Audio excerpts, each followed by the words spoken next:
የምትመለከቱት ሰይፉ በኤቢኤስ ነው። በያላችሁበት ጥሩ ጊዜ የገና በዓል መዳረሻ ልዩ የመዝናኛ ዝግጅታችን ተጀምሯል። ብዙዎች እየጻፋችሁ አረ እባክህ እንግዳ አርገው አላችሁኝ። እኔም በአክብሮት ጋበዝኩት። እዚህ ስቱዲዮ ይገኛል። ማን ነው? ፓስተር ዳዊት እንዴት ነህ? እግዚአብሔር ይመስገን። ሰላም ነው ወይ? በጣም ድንቅ። ያው እንግዲህ ከወዲሁ እንኳን አደረሰ ብያለሁ። እኔም እንኳን አብሮ አደረሰን ብያለሁ። አዎ እንግዲህ ብዙ ያንተ ስብከቶች ቲክቶክ ላይ ሁሉ ሳይቀር ብዙ ወጣቶች አንተን እያስመሰሉ ሁሉ ቪዲዮ ይጭናሉ። ታየዋለህ? በቴሌግራም ተጠቀማለሁና እዛ ላይ ይልኩልኛል። ቲክቶክ ተጠቃሚ አይደለም። ቲክቶክ የለህም? እሺ። እና አየዋለሁ። ደስ ይላል። ያው ትንሽ ደቂቃ ትሆንና ቀንጨብ አድርገው ነው የሚናገሩት። ደስ ይላል። ያው አንድ ሰው ሐሳቡ ሲያገኘው አይደል ያንኑ መልሶ የሚያደርገው እና በጣም ደስ ይላል። ጥሩ ነው። ብዙ ጊዜ ያንተ ሰበካ ጎን ለጎን ከመጽሐፍ ቅዱሱ ቃል በተጨማሪ ፈገግ የሚያስብሉ የሚያስቁ አንዳንዴ እንደ ስታንድ አፕ ኮሜዲያንም በጣም የተጻፈ የሚመስል አይነት ሰውን የሚይዙ አይነት ቀልዶች አሉት። ይህን በማድረግህ ተቃውሞ አልገጠምህም? ምክንያቱም ጉዳዩ በጣም ቁም ነገር ነው ወይም ደግሞ ጠንካራ ነው ተብሎ ይታሰባልና እንደው ቀልድ ቀላቀለበት የሚል አስተያየት አጋጥሞ አያውቅም? ያጋጥማል፣ በደንብ ያጋጥማል። ግን ምንድነው ጳውሎስ ለምሳሌ ሲናገር ልጁን በእኔ ሁኔታ ሊገልጥ በወደደ ጊዜ ማለት ኢየሱስን በጳውሎስ አይነት ነው። አሁን ለምሳሌ አንተ ሰባኪ ብትሆን በአንተ አይነት ነው ጌታ የሚጠቀምብህ አይደለ? አንድ መንፈስ ነው፣ አሰራር ግን ልዩ ልዩ ነው። በአንተ የሚሰራው ሌላ ነው፣ በእኔ የሚሰራው ሌላ ነው። እና ኢቨን መረዳታችን አንድን ቃል አብረን አንበነው የተለያየ መረዳት ይኖረናል አይደለ? ልክ እንደዛው እኔን በቃ በእኔ ሁኔታ ነው ጌታ መስራት የሚፈልገው። እኔ ደግሞ ምንድነው ቶፒካል ፕሪቸር ነኝ ወይም ርዕስ ሰጥቼ የምሰብክ ነኝ። ለአንድ መልእክት ርዕስ ሰጥቼ ነው የምሰብከው። ርዕስ ከሰጠሁት በኋላ በተቻለ መጠን ከመጽሐፍ ቅዱሱ አውድ እንዲወጣ አልፈልግም። ግን መጽሐፍ ቅዱሳዊ አውዱን እንደጠበቀ ደግሞ ሰዎችን የምታገኝበት ደግሞ የአሰባበክ ዘዴ ደግሞ አለው። ኦዲየንስ አለ። አሁን አንተ እዚህ የምትሰራው ተሰሚ ተወዳጅ እንድትሆን ማድረግ የሚገባን ሁሉ ታደርጋለህ። ስለዚህ እኔ እንድሰማ እኮ ነው ፈልገው። አሁን እኔ ሰባኪ ነኝ፣ የኢየሱስ ሰባኪ ነኝ። አሁን ኢየሱስ ክርስቶስ ያድናል ለማለት ያንን በብዙ ፍቅር እንድሰማ ተቀባይነት እንዲኖረኝ በእኔ ሁኔታ ነው በቃ ማገልገል። ሌላ አይነት ሰባኪ መሆን አልችልም። ሌላ አይነት ሰባኪ እንደሆንም አይደለም የተጠራሁት፣ እኔው አይነት እንደሆነ የተጠራሁት። እኔ አንደኛ ያደግኩበት ማህበረሰብ አለ፣ የወጣሁበት ቤተሰብ አለ። እንደገና ደግሞ ለዚህ ለወንጌል አገልግሎት ስጠራ የተጠራሁበት ሁኔታ አለ። እነሱ ሁሉ ለዚህ ወንጌል ግባት መሆን መቻል አለባቸው። በእኔ ሁኔታ ማለት ያ ነው። ስለዚህ ወይም ሂውመረስ የሚባሉት አይነት ሰባኪዎች ነኝ ማለት ነው። ሰዎች ፈገግ እያሉ ግን ይሰሙታል። እንዲሰሙት ነው የሚያስፈልገው። መልእክትን በስነ ስርዓት እንዲደርስልህ ማለት ነው አይደል እንዴ? ስለዚህ ይላሉ እንደዚህ የሚሉኝ ሰዎች አሉ። በጣም የሚያከሩ ሰዎች በቃ ቀጥታ ኮስተር ብለ ሰላም ለእናንተ ይሁን እንደምን ዋላችሁ ብለ እንድትናገር ነው ይፈልጉት። እኔ ደግሞ እንደዛ አይደለሁም። በቃ በተፈጥሮ እንደሱ አይደለሁም። እኔ እንደምሰብከው ማለት እንደዛው ነኝ። በቃ ቤቴም ውስጥ አሁን ለምሳሌ ሰባኪስቶን መድረክ ላይ ትሄድና ኮስተር ብለ ሰብከ አሁን የስብከት ጊዜ ነው፣ አሁን ማስታወቂያ ሰዓት፣ አሁን መባ የምንሰበስብበት ነው ብለ ቤትህም ሄደ እንደዛው ልጆችን አሁን የመባ ሰዓት ነው ምናምን ትላለህ። እንዴት ትኖራል? ቤት ሄደ ቁምጣን አውልቀ ልብስን ቀይረ ቁምጣን አድርገ ንጥራ ጫማ አድርገ ከልጆች ጋር መላፋት አለባል። ታስት ስለዚህ እኔ ልክ በእኔ ሁኔታ ነው ክርስቶስ የሚገለጠው፣ በእኔ ሁኔታ ነው። እኔን ልክ አሁን ለምሳሌ ከደቀ መዛሙርቱ አለ አይደል የኢየሱስ ጴጥሮስን አሁን ተመልከተ። ውስጥ ጴጥሮስ ስትመለከተው ጌታ ሊሰቀል ባለበት ሰዓት ላይ ጌታ ሆይ እኔ ካንተ ጋር ለመሞትም እኔ ካንተ ጋር ወደ ሆኔ ለመውረድ ዝግጁ ነኝ እስከ ሞት ድረስ አለው። ደግሞ 3 ጊዜ ዶሮ ሳይጮህ ትክደኛለህ ሲለው ደግሞ ካደው ሰው ሲሉ እሺ ደግሞ ሌላ ቦታ ኢየሱስ በኋላ እየተራመደ ሲመጣ ምታት ነው አሉ ሲሉ ምታት አይደለም እኔ ነኝ አላቸው ኢየሱስ ጴጥሮስ እንደዚህ ቀደም ጌታ ሆይ አንተ ኮንክ ወደ አንተ እንመጣ እዘዘኝ ጥራኝ አለው እና ሲለው ወበረ ገባ በኋላ ተራመደ ሌሎቹ ምን አስተያየት የሚሰጡ ይመስላል አልተንቀሸቀሸም ትንሽ ይሄ ሰው እንደው መድፈር ጥሩ አይደለም ምናምን የሚባል ይመስላል ሲሰምጥስ ሰመጠኩ ዙሪያውን ሲያይ አይደለ ሁኔታዎቹን ሲያይ ሲፈራ ሰመጠ ሲሰምጥስ እኮ ማተንቀሽቀሻሉ ምናምን ይባላል ግን ኢየሱስ መልሶ አውጥቶት ተመልሶ እኮ በኋላ ነው እየተራመደ ወደ ታንኳ የመጣው አያ ጌታ ሰዎችን ሊጠቀምባቸው ሲፈልግ በራሳቸው ሁኔታ ነው የሚጠቀምባቸው እስኪ ያለፈ ህይወትህን ላስታውስህ ፓስተር ዳዊት ቦክሰኛ ነበርክ ቦክሰኛ ነበርኩ ትንሽ አሁን እንዴ ኦፍ ኮርስ አሁንም ሰራለሁ አሁንም አለ ሰራለሁ ይሄን ፎቶ እያየው ነው ምክንያቱም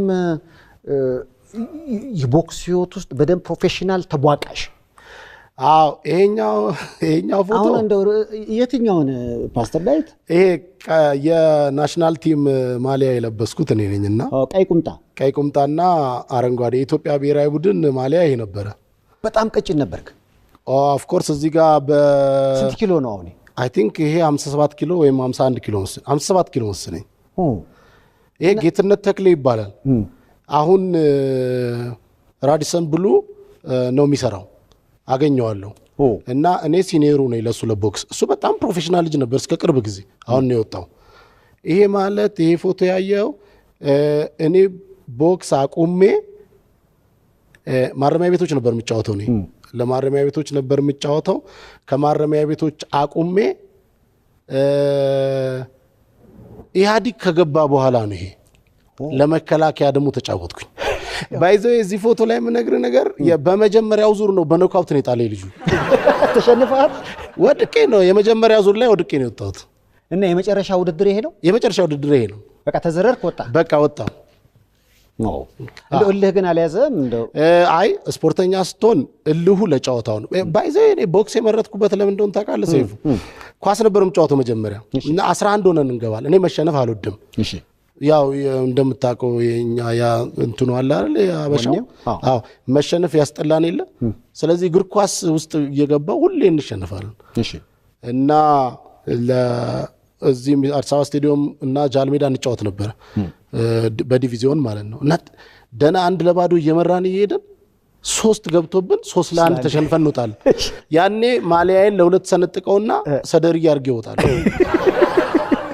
እና በጣም አዝናለሁ ስለዚህ ምክንያት አለ አንድ ሰው 10 ምክንያት አለ በረኛውን ይላል 6 ቁጥሩ ነው 7 ቁጥሩ ነው ይላል አዎ 4 ቁጥሩ እንደዛ ማድረግ ነበርበት ስለዚህ ሰበብ ይበዛዋል እግር ኳስ ስለዚህ ቦክስ ግን ለብቻ ትገባለህ ሰበብ የሚባል ነገር የለም ስትሸነፍም ማሻሽለት ወጣ አትገም ትመለሳለህ ካሸነፍክም ድሉን በስነ ስርዓት ታጣጥማለህ ስለዚህ ቦክስ በቃ ብቻዬን ገብቼ ከእግር ኳስ ነው ወደ ቦክስ የመጣሁት እንደገና ቦክስ ደግሞ ለመግባት ዝም ብሎ እንዳሁኑ ቀላል ነገር አይደለም ዋጋ ያስከፍላል ሁሉ ነገር እና እኔ ለማረሚያ ቤቶች እንጫወትኩት ማረሚያ ቤቶች በጣም አንደኛ የዋንጫ ቡድን ማለት ማረሚያ ቤቶች ኢቭን በሩጫ ብትል አንድ ላይ ካምፕ ነበር እነ ደራርቱ ቱሉ ፋጡማ ሮባ ጌጤዋሚ እንደውም እኔ የኮርስ ልጅ ነች ወታደር ቤትም ገብቼ ነበርና 11 ወር ሰልጥኛለሁ ወታደርም ነበርክ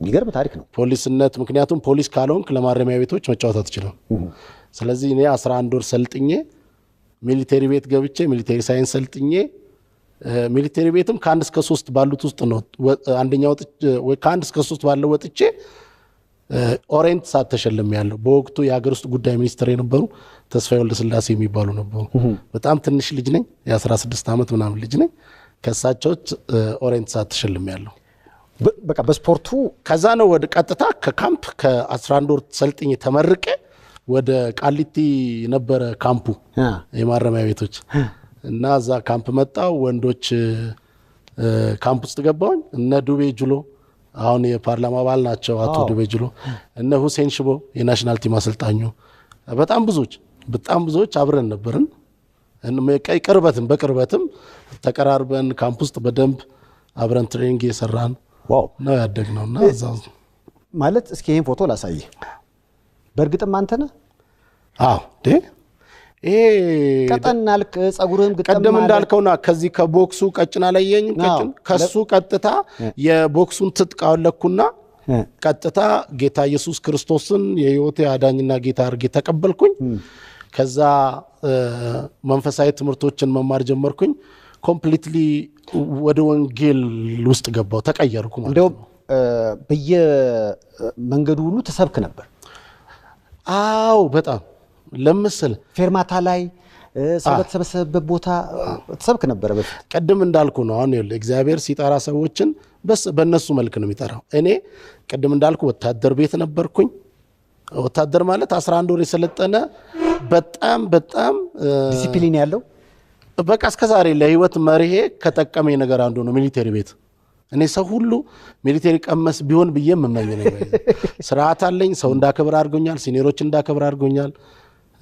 ለማንኛውም ነገር መደፈር የሚገባበት ጋር እንድደፈር አድርጎኛል። አገሬን እንድትወድ አድርጓል። ኦፍ ኮርስ ምን አገሬን መወደድ ሲጀመር ከሚሊቴሪ ቤት ሳይሆን እኔ ከቤተሰቤን የጀመርኩት።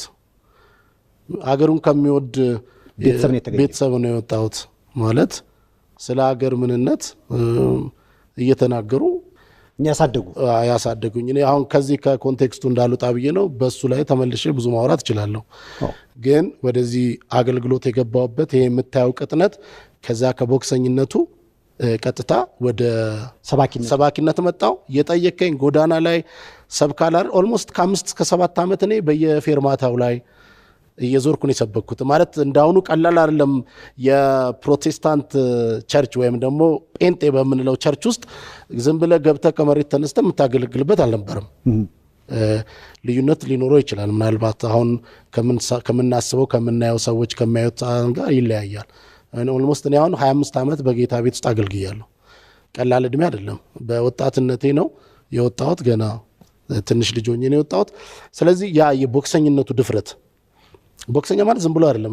ከአንድ ሰው ጋር በቃ ፊት ለፊት የአይን ስፖርት። አንዳንድ ሰው የእጅ ስፖርት ይመስለዋል። የእጅ ጡንቻ ምናምን ይመስለዋል። የአይን ስፖርት ነው። ሰውየው የሚሰነዝረውን ለማየት በቃ በደንብ አይን ፍጥጥ ብሎ የእሱን እንትን መሽለክ አለ። የእሱ ግራ ሲሰነዝር አንተ ወደ ቀኝ ሰርተ አንተ ቀኝ ካልሰጠ ያ ማለት ፊት ለፊት ከዱላ ጋር ነው። ሚሊቴሪ መተኩስ ነው። ላይ ልምምዱ ላይ ራሱ መመሳሰል፣ ተላላኪ ማሰልጠን የሚባሉ ቶክስ ያለባቸው በጣም ትልልቅ ስራዎች አሉ። ላይ ሲጮብ ነው የኖረው። ያንን ይዤ ቀጥታ ከተማ ውስጥ ገባው። እኔ ገባኝ። ወንጌል ደስ አለኝ። ህይወቴ ለወጠው።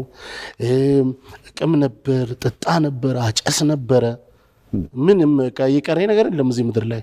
በዛ በልጅነት ቶታሊ ከሰውነት እንትን ውስጥ ወጣው እኮ በቃ ሱስ የሚባል ነገር በአጠቃላይ አዳርሰዋል። በቃ ምንም እኔ ሐሽሽ የሚባል ነገር አላጨስኩኝም። የሺሻ የሚባለው ነገር በዛ ዘመን አልነበረም። ቢኖር ኖሮስ ኧረ ቢኖር ስጎትተው ሙሉ ነው። ግን እግዚአብሔር ቸር ነው። አልነበረም በዛ ዘመን። እነሱን ከዛ ውስጥ ነው የወጣሁት። ይሄ የወንጌል ጉልበት ማለት ሰይፍዬ አንተ አሁን ሾው ነው አይደለ? ሰዎች ሁሉ የሚያዩት ነው። ግን የተነካንበት እውነት አለ ነገር በቃ በጣም መጽሐፍ ቅዱስ ማንበብ ቻልኩኝ። እኔ ባክግራውንድ የኦርቶዶክስ ቤተሰብ ነኝ። በጣም ኦርቶዶክስ ቤተሰብ ማለት ደግሞ ዝም ብሎ እንዳይመስል በስርዓት አባቴ መዝሙረ ዳዊትን 150ውን ምዕራፍ በግዕዝ የሚያነብ ሲያስፈልግ በቃሉ ብቻ በግዕዙ የሚናገር ገብቷል። እና እኔ ፍቅረ ማርያም ነበር የክርስትና ስሜ። ስለዚህ ፍቅረ ማርያም ሞላልኝ ይላል ጸልዮ ሲጨርስ ራሱ። ያ ማለት ለኔ እየጸለየ እንደሆነ ይገባኝ ነበር። የበቆ ዳለ ቤት ውስጥ እሷ ላይ ተንበርክኮ ለሊት ተነስቶ የሚጸልይ። አሁንም አባቴ የሚሊቴሪ ውስጥ ነበር ኦልሞስት ከ30 ምናምን ዓመት በላይ ያገለግለው። አሁን ደግሞ ወደ አባ ሆኗል። አባ ሞላልኝ ተብሏል። በዚህ አሁን በገና ላይ ይጨርሳልና ቆርቦ አባ ወደ አባነት መጥቷል ማለት ነው። ስለዚህ ትልቅ የኦርቶዶክስን እያንዳንዷን ስርዓት ጠንቅቆ የሚያውቅና በዛ አውድ ውስጥ በተሰራ ቤተሰብ ውስጥ ነው እኔ ራሴ የወጣሁት ማለት ነው። ስለዚህ ይገባኛል፣ እረዳለሁ። ምንም ከኛ የወጣ አይደለም። እኛ የወጣንበት ልክ ትንሽ ይሄ እኔ ከመጣሁበት ባክግራውንድ ወንጌል ተገልጦ የመጽሐፍ ቅዱስ ገልጠው ሲነግሩኝ ገባኝ። አየህ የመጣሁበት አለ እማቀው አለ ቤተሰባችን ውስጥ መንፈሳዊ ነገር ይገባኛል። ልክ ደግሞ ወንጌል ሲሰብኩልኝ እኔ ወንጌል ተሰበከልኝ ባይዘው ድሬዳዋ ነው እየቃምኩ ነው ጫት እየቃምኩኝ እዘምራለሁ። እናቴ በልጅነት የነ ተስፋዬ ጋቢሶን መዝሙር የነ ታምራት ኃይሌን መዝሙር ታመጣ ስለነበረ ከመስሪያ ቤት እሷን ይሄ እንደዚህ በስክሪፕቶ የሚጠነጠኑ እሱን እኔ ነበርኩ የምከፍተው። ዳንቴል እገልጽና ዳንቴል አለው ቴፕ ናሽናል ቴፕ አለን አይነካ ማንም ሰው አይነካ። እኔ በስርዓት ዳንቴሏን ገልጥና እኔ እሷን ከታል። ከዛ እሱ ያው ይዘምራል ገብቷል። ነገር ጌታዬ እንደዚህ አይደለም የሚል ደረጃ መዝሙር በቃ በልጅነት ይገባብናል። ከዛ ውስጥ ወጥቼ ነው እኔ ወደዚህ ወንጌል ውስጥ የገባው። አሁን በጣም ቦልድነስ በሆነ ስፒሪት አለ አይደል የሚሻለው ይሄ ነው እኔ ነፃ ያወጣሁበት ወንጌል ይሄ ነው በሚል ሰዎች ሁሉ እንዲሰሙት በቃ ይሄ እልህኛ ሰባኪ ታውቃለህ አይነት በፍቅር ማለት ነው። በጣም በፍቅር ብዙዎች ለዚህ ነው በየጎዳናው ላይ ቁርስ ከፒያሳ ከቃሊቲ እስከ ከፒያሳ እስከ መገናኛ ከመገናኛ ቦሌ በየፌርማታው ላይ ፋሲል ከሚባል ወንድሜ ጋር እየሰበክን እንዞር ነበር። ያ ግን ፍቅር ስለሆነ ነው። ወደ ኋላ ልመልስህና ከአንድ ስፖርተኛ ጋር አንድ ፎቶ እያየሁ ነው። ከማን ጋር ነው ይሄ ፎቶ? ይሄ ካኑ ነው እና ካኑን ለንደን ነው ያገኘሁት። ለንደን ሂልተን ሆቴል የሱ 405 የኔ 404 ነበር ሩማችን እና ቁርስ እዛ ሆቴሉ አይደል የምትበላው ለቁርስ ስወጣ እሱ እና ሌሎችም በጣም ብዙዎች ነበሩ። ግን እኔ የናይጄሪያ ደጋፊ ሆኜ የካኑ አድናቂ ስለነበርኩኝ ካኑን ሰላም አልኩት እና የነሱ ደጋፊ ናይጄሪያ እንደምንደግፍ ብዙ ኢትዮጵያውያኖች የነሱ ደጋፊዎች እንደሆነ ምናምን ስነግረው ያንን አውቃለሁ አለኝ። ከዛ እኔ ሰባኪ እንደሆንኩኝ ነገርኩት። ከዛ አብረን እንደውም እኔ አልነበረኝም ካሜራ ምናምን አልነበረኝም። ፎቶ በራሱ ካሜራ ነው የተነሳ ነው። ከዛ እዛው ጋር አውጥቶ ነው የሰጠኝ ፎቶ እና ካኑ ነው ይሄ በጣም የምታውቀው ነው። አርሰናልም ነበር እንዴ ለበርሚንጋምም ተጫውቷል።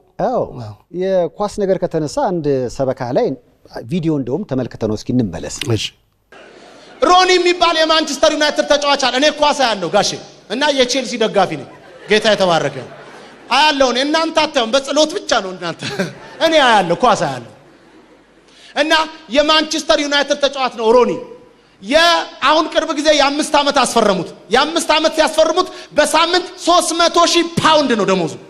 በሳምንት 300,000 ፓውንድ ማለት በወር 12,000 ፓውንድ ነው። 120,000 1,200,000 ፓውንድ ሲባዛ በ34 እንኳን ፓውንድ 34 ከሆነ ምናልባት ሲባዛ እንኳን ወደ 40,800,000 ብር አካባቢ ይመጣል። ካን ኢማጂን የወር ደሞዙ 40 ሚሊዮን። ወይኔ አንተ ይኸውልህ ከተሰበረ ከተጎዳ እኮ ኳስ አይጫወትም። ለወር ሳይጫወት 40 ሚሊዮን ምናምን። አንተ እሱ እኮ ኳስ እየገፋ ነው፣ ኳስ እያባረረ ነው። እኔ አጋንንትን እያባረርኩልህ ስማ።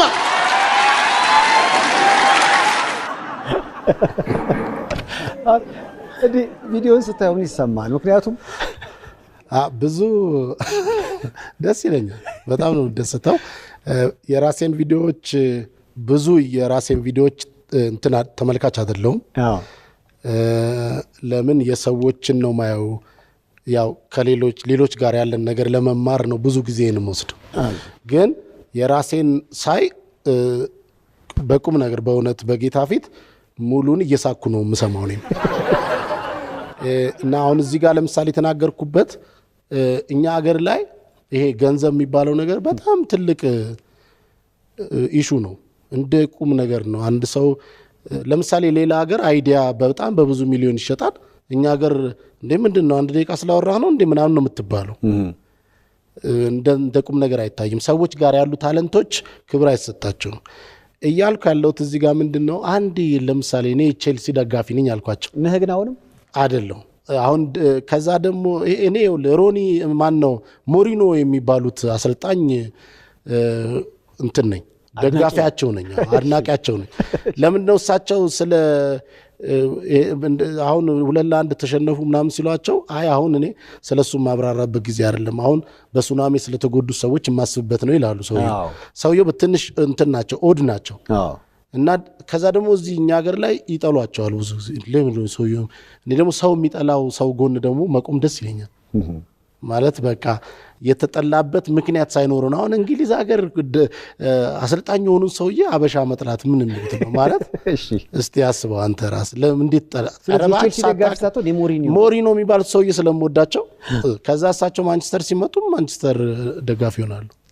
አሁን ደግሞ ቶተናም ሄደሃል። ቶተናም አላየውም እንጂ አሁን በቅርቡ ቶተናም ሲመጡ እሳቸው የቶተናም ነኝ፣ ምንም ችግር የለም። የክለብ ሳይሆን ያሰልጣኙ ነው። በቃ ክለቡን ምን ምደኔ ደሞዝ አይከፍለኝ ጥሩ ለተጫወተ ነው የምደግፈው። ሲጀመር አሁንም ኳስ ታያለህ? አሁን እድሉ አላገኘውም። አሁን ትንሽ ውጥረት ይኖራል አንዳንድ ጊዜ ኃላፊነት እየበዛብህ ሲመጣ የመስናኛው እየቀነሰ ግን ቢኖር አሁንም ቢሆን እሁድ ከሰዓት በኋላ በጣም እረፍቴ እሁድ ከሰዓት ነው። እሁድ ከሰዓት በኋላ ያሉ ጨዋታዎችን ባይ ደስ ይለኛል። ከልጆቼም ኳስ ይወዱ ስለነበረ አሁን አንደኛው ልጄ ወደ ዩኒቨርሲቲ ስለገባ የለም አንደኛው ነው ያለው። ፎቶን ላሳይ። እነዚህ ሁለቱ ልጆች ያንተ ናቸው? ያኛው ነብዩ ዳዊት ይባላል፣ ትንሹ ደግሞ ሌዊ ዳዊት ይባላል። እሷ አስቴሯ ትባላለች ወይም አስቴር አርጋው ትባላለች።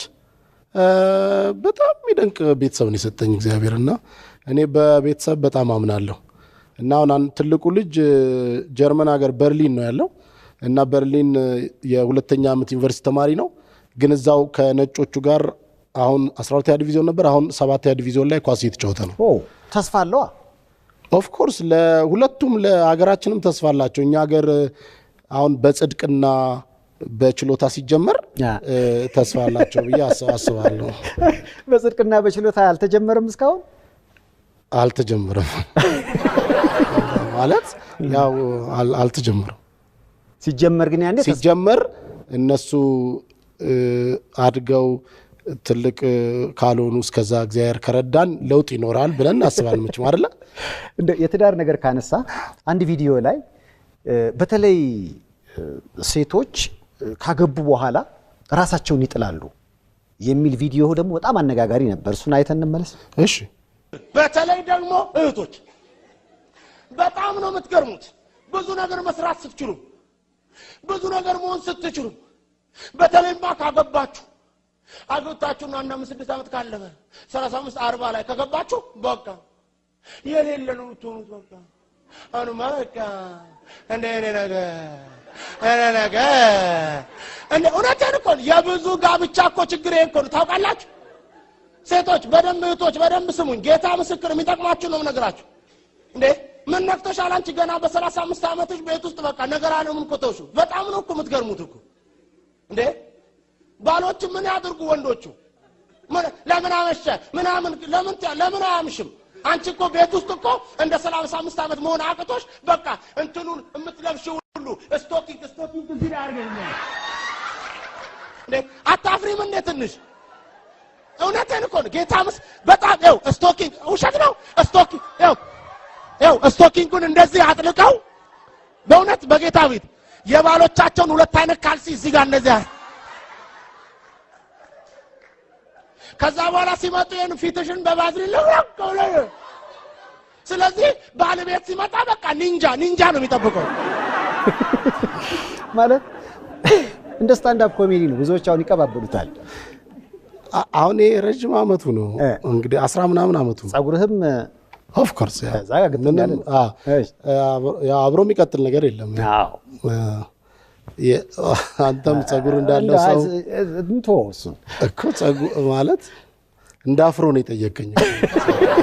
ዛጋ ግጥም ያለ ነው ይሄ። እሺ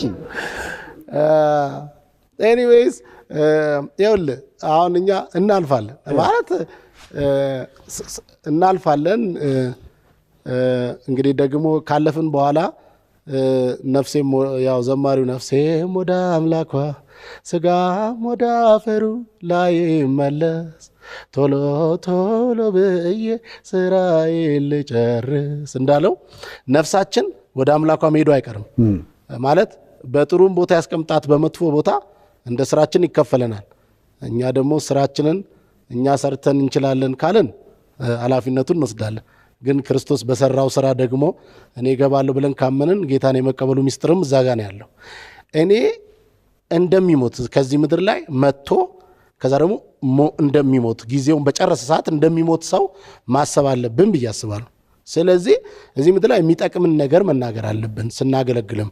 ለምሳሌ አሁን የቤተሰብ ኢሹ በጣም ትልልቅ ሰዎች፣ በጣም ትልልቅ አርቲስቶች፣ በጣም ብዙ አይነት ሰዎች እኔ የገለጥኩበትን መንገድ ወደውታል። ለየት ሳይሆን እሺ ቤት አንተ አሁን ለምሳሌ በባለቤት ለምጣባ ባለቤት ቤት ውስጥ እንትን ስትል በቃ ኖርማል ነች አይደል? የሆነ ነገር ስትል ምን ነው ምናምን ልብስ ስትቀይር ልወጣ ነው ወደ ውጭ ልወጣ ነው ትላለህ እንዴ? ቤት ውስጥስ እኛ እንዲያምሩልን አንፈልግም? ጥሩ ነገር ማየት አይወድኝም? እኔ የምገዛው ልብስ ለውጭ ነው እንዴ? ሆነስትሊ ቤታችን የብዙ ትዳር እንደዚህ እንዳይም እኔ አንድ እንትን ልንገር አንድ ሴት ባሏ እያመሸ ይመጣል እና እያመሸ ሲመጣ በቃ በጣም ተቸገረች እና ሌላ ሰው ወደዳለች። ስለዚህ ጓደኛዋን ስታማክራት እኔ አዋቂ ቤት ይዤሽ ልሂድ አላ ጠንቋይ ቤት ይዘዋት ሄዱ። ማክሰኞ ቀኑ ተባለው ሄዱ። ያንቺን ጉዳይ አውቄዋለሁ አላት ጠንቋዩ በመጋረጃ ውስጥ ነው። ምንም ችግር የለም፣ ነገር ግን የሚቀጥለው እሁድ እንድትመጡ፣ እሁድ ስትመጡ ግን የኔ ውቃቤ የቂቤ አይወድም፣ ቆሻሻ ነገር አይወድም፣ ጥሩ ነገር ሽቶ ወዳለው ውቃቢው ሽቶ ወዳል ምናምን አላት። ሴትየዋ እሁድ ሲመጡ ይው ዝንጥ ብላ ሄደች። ከዛ በቃ ባልሽን በዚህ ሳምንት ውስጥ አሳልፌ አንዲት ቀይ ሴትዮ ጋር ነበር ነጥቄ አምጥቼ አሳልፌ ሰጥሻለሁ አላት። አመሰግናለሁ በእርሶ መጀን ምናምን ብላ በቃ በግ ስትመጪ በጊዜሽ ነው የተባለች። የሚቀጥለው ሳምንት ባሏን ስታየው ሰኞ ላይ ደህናን ሆኗል። ለ5 ሰዓት ከሌሊቱ የሚገባው ሰውዬ 2 ሰዓት መግባት ጀመረ። ሚስቱንም በደም መጣራት ጀመረ። አኒ ማለት ጀመረ እያለ በቃ 12 ከስራ በቃ እየበረረ ወደ ቤት ነው ሰውዬው። እሺ ከዛ እሷ በጓን አስገባች። አለቀ። ወለዱ፣ ከበዱ፣ ትልቅ ሰው ሆኑ። የ35 ዓመት ልጆች ዶክተሮች፣ ብዙ ልጆች ሆኑ። አረጁ ማለት ነው። ያው ማርጀት አይቀርም። እና ሰውየው ያጠንቋው ያኔ እዛ ሄደች ጊዜ ግን እችን ነገር ግን ደብቀሽ ሁሉ ጊዜ ያዣት ብሎ እዚህ ላይ የምትታሰር በቆዳ የተሰፋች ነገር ሰጥቷታል። ልጆቹ እናታቸው ሲታመሙ መጨረሻ ላይ ወደ ጠበል እንውሰድ ብለው ያው ትልልቅ ሆነው እናታቸውም ትልቅ ሆነዋል። ወደ ጠበል ሲሄዱ ደግሞ ያው ባድ ነገር ስለማይ አስፈልግ እዚህ ያሰሯት ነገር መበጠስና መውጣት አለባት ተባለ። አንስተው ያችን ልጆቹ ደግሞ እስቲ ቆይ እንደውማ የምንድነችን ያረጋችሁ ብለው እንዲህ ፈልቀቀው ቆዳም በመላጭ ቆርጠው ገልጠው ሲያዩ ባልሽ ቢወድሽ ባይወድሽ እኔን ምን አገባኝ ይላል ጽሁፉ።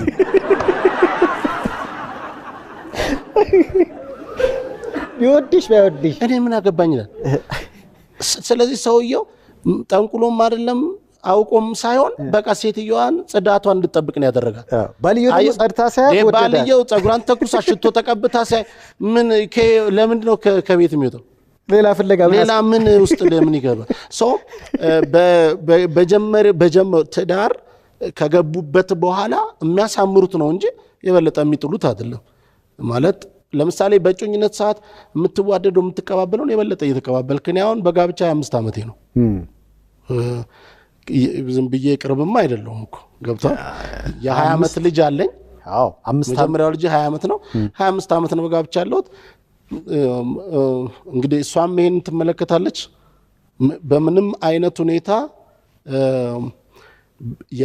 እንደዚህ በጣም አንድ ሙሉ ቀን የቆየ መኮራረፍ ነው የተኮራረፍ ያላቅም። አሁን ደግሞ በተለይ በእነዚህ ደግሞ የበለጠ ከ15 እና ምናምን ዓመት በኋላ ደግሞ የበለጠ እየተሳሰብን የበለጠ እየተቀራረብን በቃ የበለጠ ከባልና ሚስትነትም እያለፍ ጓደኛም ሁሉ እየሆንክ ነው የምትሄደው። ስለዚህ አሁን ራሷን አሁን ስፖርት ሰራለች ባለቤቴ። በጣም ትገረማለህ። ራሷን ትጠብቃለች በጣም ቤት ውስጥ 10 ኪሎ ሜትር የምትዞር ነች። የምግብ ጠረጴዛና ሶፋ 10 ኪሎ ሜትር በሳምንት 2 ቀን የምትሮጥ ነች። አየህ ነገር ዓለም ተትቶ የሚጣላለም ሰውነትን የምትጠብቀው ነው። ይሄ ስጋ ካልጠበቅከው ትርጉም የለውም። ገብቷል? ትጠብቀዋል። ስለዚህ ቤተሰብ ጥበበኛ ሴት ቤቷን ትሰራዋለች ይላል። ማለት ባሏን መጥፎ እንዳይሆን ሰው ነን አይደል? እንደ ሰው ማሰብ አለብን አይደል? ከብረት የተሰራ ከላሜራ የተሰራ ሰው አለን? ስጋ ለባሽ ነው፣ ስሜታዊ ነው ማለት ነው አይደለም? ስለዚህ ወደ ሌላ የማያይበትን ነገር መፍጠር እንደ ሃይማኖት ብቻ ሳይሆን እንደ ሰው ጥበበኞች ልንሆን ይገባል። ሚስት ደግሞ በጥበብ ቤቷን የምትሰራው እሷ ስለሆነች ቤት ውስጥ ራሳችሁን አትጣሉ ነው የዚህ ስብከት ኮንቴክስት። ብዙ ጊዜ ባይዘው የኔ ስብከቶች ሙሉውን አይታዩ። አንድ ሰው የኔን መልእክት ሙሉ የአንድ ሰዓት ማለት ረዘም አድርጌ የምሰብክ አይነት ሰባኪ ነኝ እና ሙሉውን የአንድ ሰዓት ምናምን ስብከት የኔን ማየት ቢችሉ በእርግጠኛነት የምልበት ሀሳብ ይገባቸዋል። ሲቀነጨብ ግን አንዳንዱ ለፈን ብቻ ይወስደዋል። አንዳንዱ ለፈን የተወሰደውንም ራሱ የሚናድድበታል። በዛው ጀጅ አድርጎ 10 ዓመት እስኪያገኝ ድንገት እድል ሰጥቶት እስከሚያገኝ ድረስ 10 ዓመት ይሄ እያለ ሲቃጠል ሲናድድብም ይኖራል። ያገኘ ዕለት እንደዚህ አልመሰለኝም ይላል። አሁን እኔ ብዙ ሰዎች እንደሚያስቡኝ አይነት አይደለም። እኔ በጣም ሰው አከብራለሁ፣ በጣም ሰው ወዳለሁ። በሃይማኖትም ስትመጣ የማንኛውንም ሰው ሃይማኖት በጣም አክባሪ ነኝ። ለሃይማኖት አባቶችም ያለኝ ክብር እንደዛው ነው። ለሙስሊሞች ለኦርቶዶክሶች ከፍተኛ የሆነ ክብር ነው ያለኝ። ግን በተቀንጭባ በምትወሰድ አንዳንድ አንደበት ላይ ወይም ደግሞ ከምትሰብክበት ቃል ጎትተ ካወጣ ገብቷል። እዚህ ቦታ ላይ ቆሻሻ አትጣሉ የሚለውን እኮ በቃ እዚህ ቦታ ቆሻሻ ጣሉ ብለህ አንብበህ እኮ እየጣልክ መሄድ ይችላል። እና ዝም ብለህ ለኔጌቲቭ ብቻ ከተዘጋጀ ብዙ ሰይፉ እንዲህ ነው እያልክ ልታወጣ ትችላል። ቀርበህ ደግሞ ስታወራ እንደዚያ እና እኔ እንደሱ አይነት ታይፕ አይደለሁም። እየተቀነጨው የሚሰሙትም ቢሆኑ ለብዙዎች ጥቅም ጠቅመዋል ብዬ አስባለሁ ማለት ነው። መጪው ገና ነው። ገና በዓል ስለሆነ ስለ ገና ትንሽ ነገር በለኝና እንሰነባበት። ገና ከአከባበሩ ነው ወይንስ? ለምሳሌ ገና ማለት የጌታችንና የመድኃኒታችን የኢየሱስ ክርስቶስን የተወለደበትን ልደት ወይም ቀን ማክበር ማለት ነው። ልክ አንተ ልጅን እንደምታከብር የራስ ልደት እንደሚከበረው ማለት ነው አይደለም? ውልደቱን ነው የሚያሳየው። ይሄ ውልደት የድሮን የሳቀው በልጅነት የልብስ የሚገዛልን ነው። ቤታችን ውስጥ በግ የሚታረድበት ዓመት በዓል ነው። ምግቡና ልብሱ ነው የሚታየን። እንደገና ደግሞ ወደ ውጭ ዓለም ስትሄድ አሁን ደግሞ አሁን ለምሳሌ በ25 ነው የሚከበረውን ስታየው እነ የኢየሱስ ክርስቶስን የመስቀል ላይ ስራ ወይም ኢየሱስ ክርስቶስ በዓላማ ወደዚህ ምድር የመጣበትን ጉዳይ ለነ ሳንታ ሰጥተውት ወይም ደግሞ የስጦታ አድርገውታል። ኢቭን አይተህ ከሆነ እዛ ክሪስማስ ትሪው ስር ስጦታዎች ይቀመጣሉ። ማንም ልጅ ይመጣና የታለ ስጦታዬ ነው የሚለው። አሁን ወደኛም ሀገር እንደዛው እየመጣ የሳንታዬ ምናምን የሚለበሰውን ለብሰው ነው የሚያደርጉት እንጂ ትክክለኛ ገናን እናስበው ብለን ካለን በጣም የሚገርም ነው። ያ ማለት ምን አለ? ነፃ ስጦታ። አሁን እኔ ለአንተ ነፃ ስጦታ ዛሬ ይዤልህ ብመጣ እንዴት ነው እስቲ ተመልከት፣ እንዴት አክብረን እንደምትቀበለው ያን ስጦታ። ለእኛ ደግሞ ኢየሱስ ክርስቶስ የሰው ልጆች በዚህ ዓለም ላይ ማናችንም ኃጢአተኞች ነን። የሮሜ መጽሐፍ ሲናገር ሰው ሁሉ ኃጢአትን ሰርቷል፣ የእግዚአብሔርም ክብር ጎሏቸዋል፣ ነገር ግን በክርስቶስ ኢየሱስ እንዲያው በጸጋው ይጸድቃሉ ይላል። መጽደቅ የምንችለው በክርስቶስ ስጦታ ነው። ምን ማለት መሰለ? ኢየሱስ ክርስቶስ ስጦታ ሆኖ ነው የመጣው። ለዓለም ነው። ለሰይፉ አይደለም፣ ለከሊት አይደለም፣ ለከሊ ሃይማኖት አይደለም፣ ለከሊ ምናምን አይደለም። ለሰው ልጆች ለዚህ ዓለም ለተበላሸው ዓለም ስጦታ ሆኖ መጣ። ስጦታ ሆኖ ሲመጣ ደግሞ የሱን የስጦታነት ልዩነት በምን እንደሆነ ታውቃለህ? የአዳም ዘር የለበትም።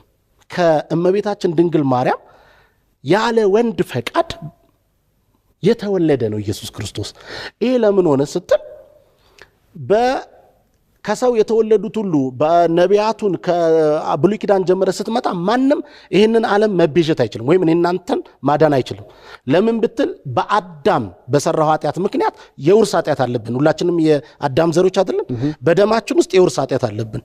ኢየሱስ ግን ከአዳም ዘር ውጪ ስለተወለደ የውርስ ኃጢአት የለበትም። ሶ ዓለምን የሚበሽ ብቸኛው የዓለማችን አዳኝ ማን ነው?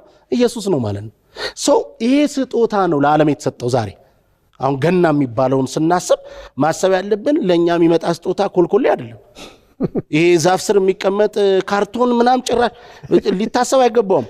ኢየሱስ ክርስቶስ በሚገርም ነገር ይሄ መልአኩ ለነዛ እረኞች ሲያበስር ምን እንዳላችሁ ታውቃለህ?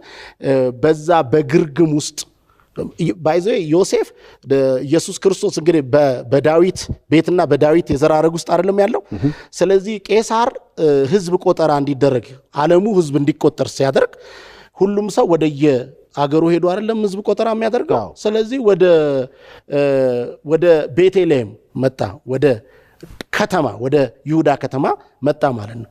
ከዛ በጣም ብዙ ሊቆጠር የመጣ ህዝብ ስለነበረ የገስት ሃውሶች ወይም የእንግዳ ማረፊያዎች ሞልተው ስለነበረ እመቤታችን ድንግል ማርያም ኢየሱስ ክርስቶስን በበረት ነው የወለደችው፣ በበጎች ግርግም ውስጥ ወለደችው ማለት ነው። ተመልከት፣ ይህን የሚያክል የዓለም ትልቅ ስጦታ በበረት ውስጥ ነው የተወለደው። አሁን ይህን በበረት ውስጥ የተወለደውን ስጦታ ምንድነው ዛሬ ቀኑ ምንድነው ብትል ለዓለም ምን ሆነ አድጎ በመስቀል ላይ ሞቶ እንግዲህ የኢየሱስ ክርስቶስ መሰቀል ትርጉሙ ምንድነው? በደም ውስጥ ስርየት በደም ነው አይደል? ታርዶ ነው፣ ደም ነው። በብሉይ ኪዳን ዋኖስ ታርዶ፣ በግ ታርዶ፣ ምን ታርዶ ነው ካህኑ ይዞ ገብቶ ነው የሰዎች ኃጢአት የሚሰረየው። በአዲስ ኪዳን ደግሞ ኢየሱስ ክርስቶስ አዲስ ኪዳን የሆነበት ምክንያት ምንድነው? በራሱ ደም ነው ከአብ ጋር ያስታረቀው የሰው ልጅን። ሰው ምንድነው? አንተም እኔና አንተ እዚህ ምድር ላይ ኃጢአትን ሳንሰራ የሚባለውን ነገር አንችልም። ኃጢአት የሌለበት ራሱን ደግሞ ስለ ሰው ልጆች ኃጢአት አድርጎ በመስቀል ላይ እየሰጠ ማን ነው? ይሄ ኢየሱስ ክርስቶስ ነው። ሰዎች ኢየሱስ ክርስቶስ በመስቀል ላይ እየሰራውን ይህንን ድንቅ ስራ ለእኔ ነው የሰራው ብሎ ሲቀበሉ፣ መቀበል የሚባለው አሁን ጴንጤ ተቀበሉ ጌታ ነው የሚሉት ማለት ያን የሰራው ስራ ለእኔ ነው ብለህ ስትቀበል እሱ በሰራው ስራ አንተ ምን ትሆናለህ? ትጸድቃለህ። ስለዚህ ይህን የሚያክል ድንቅ ስጦታ ነው ይኸውልህ ወደዚህ ዓለም የመጣው። ሰይፍዬ ገና የሚባሉን ስናስብ ይሄ በጣም በጣም በጣም በጣም ትልቅ የሆነ የሰው ልጆች ሁሉ በዚህ ምድር ላይ ሊቀበሉት ገብቷል። በቃ እንደዚህ አይነት ስጦታ እንደውም እኮ ለዓለም ደስታ እኮ ይለዋል፣ የዓለም መድኃኒት ይለዋል። ይኸውልህ ደስታ ያለው ኢየሱስ ውስጥ ነው። እዚህ ስጦታው እዚህ በገና የመጣው ኢየሱስ ክርስቶስ ውስጥ ነው ያለው።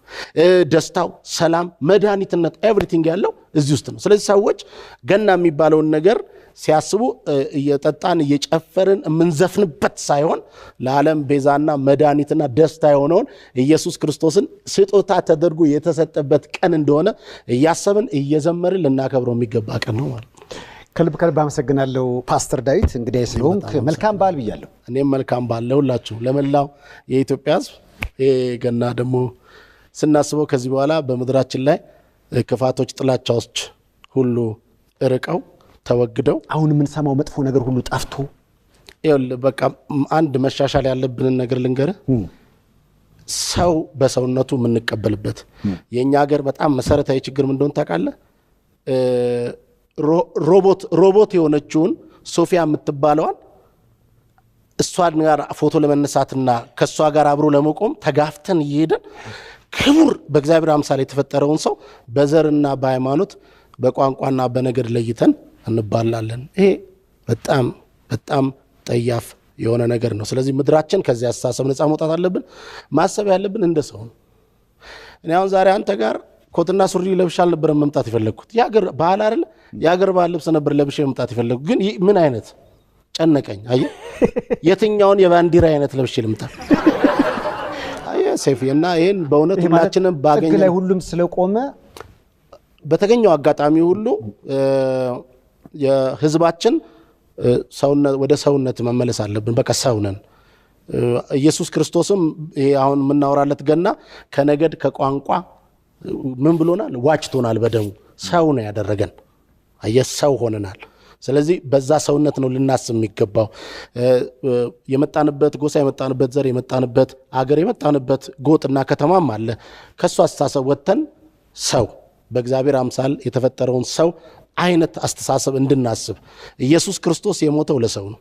አንድ እውነት ልንገርህ፣ ኢቨን መጽሐፍ ቅዱስን እንግለጥ ካለን መጽሐፍ ቅዱስን ከ40 ጊዜ በላይ ኢትዮጵያ ተብላ እንጂ የተጠቀሰችው አማራ፣ ኦሮሞ፣ ጉራጌ፣ ትግሬ እንትና ተብሎ አልተጠራም። ኢትዮጵያ እጆቿን ወደ እግዚአብሔር ትዘርጋለች።